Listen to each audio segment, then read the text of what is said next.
Muchísimas gracias por estar en Sin embargo al aire y también gracias por dejarnos sus likes y por suscribirse a este canal.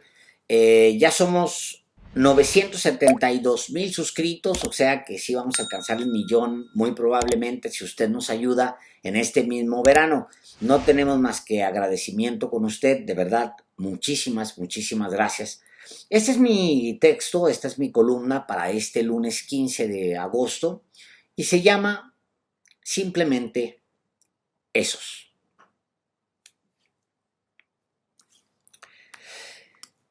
Es difícil para un ciudadano cualquiera, entre ellos yo, interpretar qué está pasando con el crimen organizado en México. ¿Por qué el estallido de esta semana y por qué, como vimos, en algunos focos de violencia hubo atentados directos contra civiles? Primero habría que definir si el ataque en Baja California está motivado por las mismas razones que los de Chihuahua, Jalisco o Guanajuato, y no los apunto en un orden particular. Y segundo, ¿qué motivó que se lanzaran acciones terroristas contra inocentes en Ciudad Juárez, violando una cierta lógica criminal de no tocar la base social, entre comillas, porque para algunos grupos al margen de la ley es su muro de contención, también entre comillas? Cualquier análisis debe despejar una primera capa de la neblina mediática.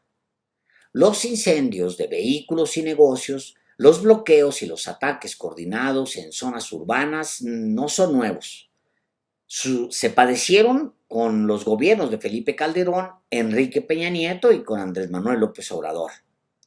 Claro que hay más ruido hoy que en el pasado, porque una buena parte de la prensa y una gran cantidad de los académicos que antes eran fuentes confiables están en contra del gobierno de izquierda y sus interpretaciones quedan comprometidas por tendencias personales. Algunos de estos episodios del pasado reciente permiten advertir que en la mayoría de los casos se trata de una movilización que responde a acciones del gobierno.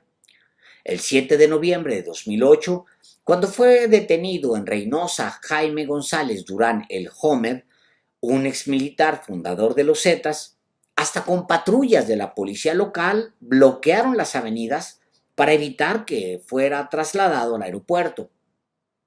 En junio de 2010, es otro ejemplo, en Monterrey hombres armados secuestraron autobuses y los atravesaron en varias de las principales avenidas de la ciudad por el arresto de otro capo. Y lo mismo el 1 de mayo de 2015.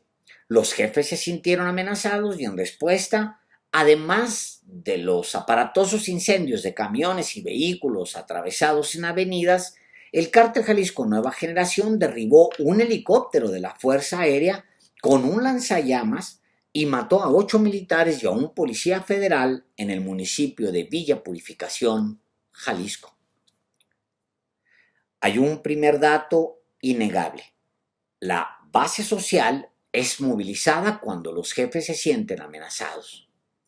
Esto nos dice que, al menos en Guanajuato, Jalisco y Baja California, hubo una demostración de fuerza porque los capos del Cártel Jalisco Nueva Generación sintieron que los están cazando después de que la Secretaría de la Defensa Nacional irrumpió en una reunión.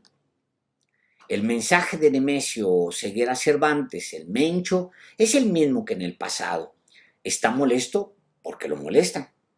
Ojo por ojo contra las autoridades encargadas de la seguridad nacional. Obvio no es un mensaje contra las policías locales, que casi siempre están compradas, sino contra las federales por atreverse a vigilarlos.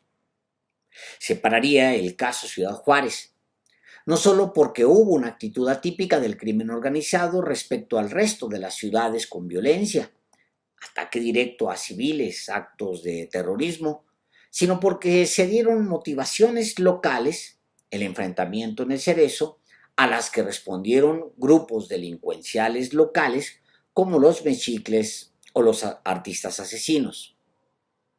A esa tensión local debe agregarse la persecución de José Noriel Portillo, alias El Chueco, quien el 20 de junio asesinó a 2 sacerdotes jesuitas y a otros 2 civiles en Cerocahui, Urique, Chihuahua.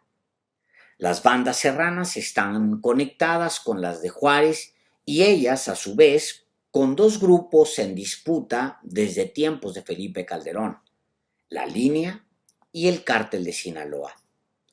El tipo de reacción, sin embargo, se parece mucho a la de los grupos criminales nacionales: causar inestabilidad social como respuesta a las autoridades por acciones que no les favorecen. Desprendo entonces otros datos hasta aquí. El cártel Jalisco exhibió su músculo social en Guanajuato, Jalisco y Baja California, mientras que las pandillas locales de Ciudad Juárez hicieron lo propio por las lógicas aplicables a Chihuahua. Claro que si recurrimos a los analistas molestos con López Obrador, académicos, periodistas y otros simpatizantes de la oposición, la culpa es de la política de seguridad federal como un todo. El deseo de que vaya mal compromete su capacidad para analizar los acontecimientos, y lo que vimos la semana pasada, en su óptica, es única y exclusivamente culpa del actual gobierno federal. No se busca explicar lo que sucede, se busca acomodar hechos, medias verdades y mentiras de tal manera que se puede señalar directamente al presidente. No se dice, por ejemplo, que lo que vimos no es nuevo y que los criminales no aprendieron esta semana a presionar con bloqueos y ataques a vías de comunicación. ¿Para qué analizar las lógicas criminales si se puede resumir todo en el supuesto fracaso del esfuerzo federal o en el supuesto compromiso de AMLO con el narco?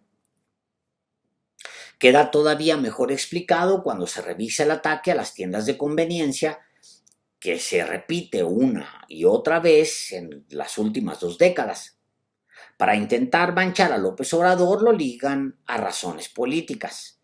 Dicen que se atacan los OXXO, que pertenecen a FEMSA, porque el presidente ha obligado a sus dueños, como a todos los grandes corporativos, a que paguen impuestos.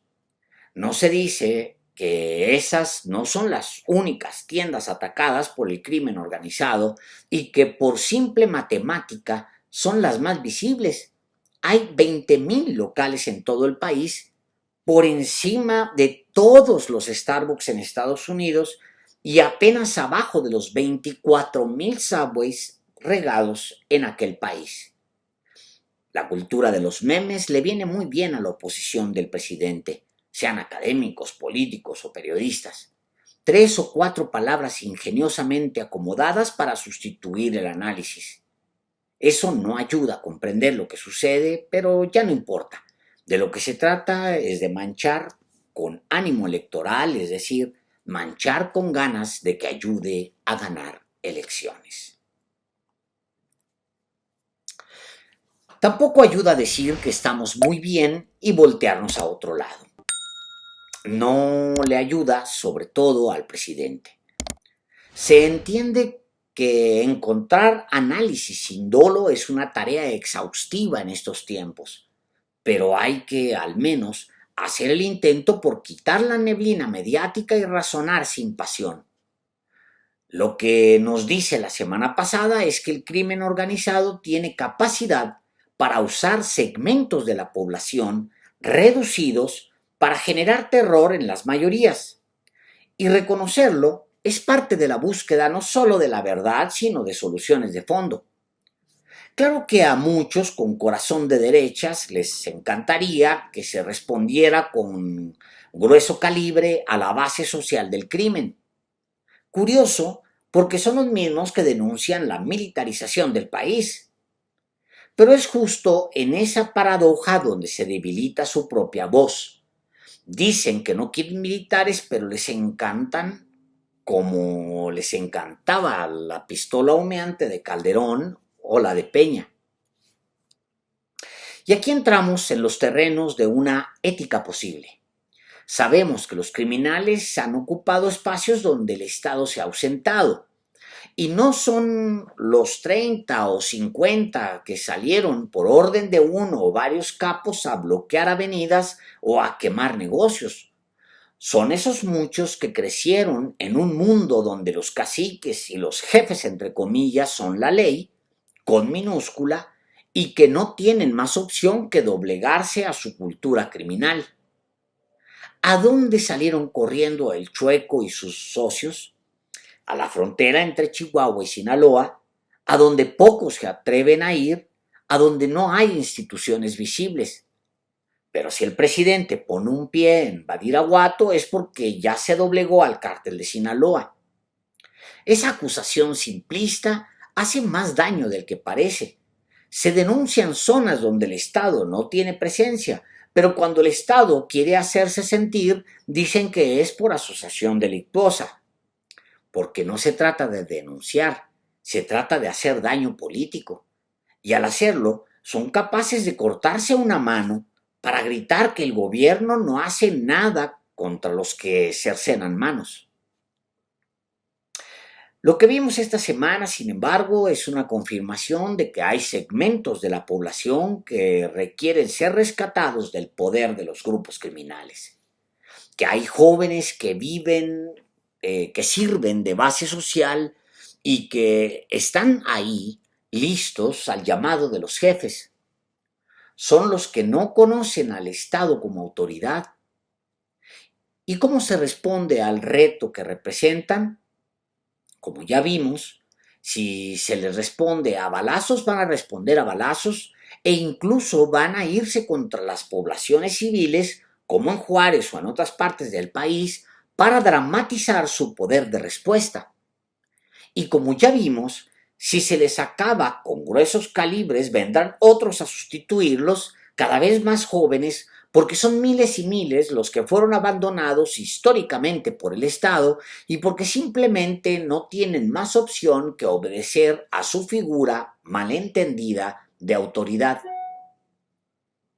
Contra todo lo que muchos educados en el calderonismo y en el peñismo quisieran, lo que nos dice la semana pasada es que se necesita ir por esos que sirven de base de apoyo y rescatarlos para bien. No darlos por perdidos, porque si los matamos, si sacamos la pistola humeante para rematarlos, otros detrás de ellos, atentos a su ejemplo, ocuparán su lugar. El dinero del crimen no tiene fin, ni en México, ni en Estados Unidos, ni en ningún lado. Y entonces será un cuento de nunca acabar, la matanza sin fin. Al mismo tiempo, lo que nos dicen los eventos de la semana pasada es que el Estado debe ir por los que organizan a esa base social, que la tienen secuestrada y le suministran drogas, armas, dinero y educación criminal. Porque si los jefes operan con impunidad, entonces se le dice a la base social que ser jefe es admisible y es rentable, que ser como ellos está bien, es aceptable y es una meta viable. El Estado debe ir por los jefes y presentarlos ante la justicia, pero a la vez debe darle otros ejemplos de éxito a las bases que están atentas y dependen de ellos. Ejemplos de éxito en sociedad. Y eso no lo garantiza un modelo económico que privilegió a una élite y donde la lección es que entre más corrupto e inmoral se es, más se escala en una sociedad. A muchos les gusta el discurso de esos son los que matan, secuestran y venden drogas a nuestros hijos. Esos son, decía Felipe Calderón, y quedó probado que muchas veces lo hizo sin pruebas. Pero como ya estaban supuestamente ubicados, a darles con todo, a perforarles el pecho a balazos. El problema es que esos, a los que Calderón y sus miles de simpatizantes quieren ver escurriendo sangre en las calles, son hijos de alguien y llegaron a la condición de parias sociales porque fueron justamente tratados como esos. El Estado les dio la espalda y, en esa lógica, merecen ser ejecutados por el Estado, incluso por la espalda. De la semana pasada rescato una historia, la de los artistas asesinos. Estuvieron involucrados, creo que fueron las víctimas, en la violencia del Cerezo de Ciudad Juárez. Son sicarios, matan, pero no nacieron sicarios. Con la llegada de la industria maquiladora a esa frontera, que privilegia la contratación de fuerza laboral femenina, muchos de ellos crecieron en las calles, hijos de madres solteras, un fenómeno aparte que vale la pena revisar después y a fondo. Esos muchachos se volvieron artistas del graffiti y así crecieron como artistas callejeros. Pero fueron madurando y en 2007, cuando llegó gente nueva del cártel de Sinaloa, los contrataron y los entrenaron como sicarios. Tuvieron un rol importante en la guerra contra el cártel de Juárez. Menores de edad fueron cayendo presos y terminaron su entrenamiento tras las rejas. Entrenamiento de sicarios, por supuesto. Pudieron ser Jean-Michel Basquiat o Bansky. El Estado les dio la espalda a ellos y a sus familias. Me sorprendió saber que todavía hay doblados, es decir, viene de doble A. Habrá pocos de aquellos. La mayoría murió en su juventud. Me sorprendió porque eso significa que han logrado instruir a otros, a sus hermanos menores y a primos, a sus vecinos. Seguramente morirán jóvenes también. Yo nací en Ciudad Juárez. Mi barrio era pobre y muy violento en los años 1970 y lo sigue siendo hoy, imagínense. La diferencia con los AA es que tuve padre y madre. Aurelio trabajó sin descanso y mi madre, Lupita, también, en casa. Un poco de suerte y mucho de educación temprana me salvó, quizás, del entorno de abandono institucional. Pero otros no tuvieron tanta suerte, como los artistas asesinos. Vale la pena hacer a un lado la política y analizar lo que estamos viviendo. Si no atendemos las causas de la violencia, escuchemos bien, no vamos a sanar como sociedad. Y si nos dejamos convencer por los que aman las pistolas humeantes, acabaremos con varias generaciones más de esos, los hijos del abandono. Esos a los que les fallamos como sociedad y esos que ahora nos han respondido, cuánta tristeza, a balazos. Muchas gracias.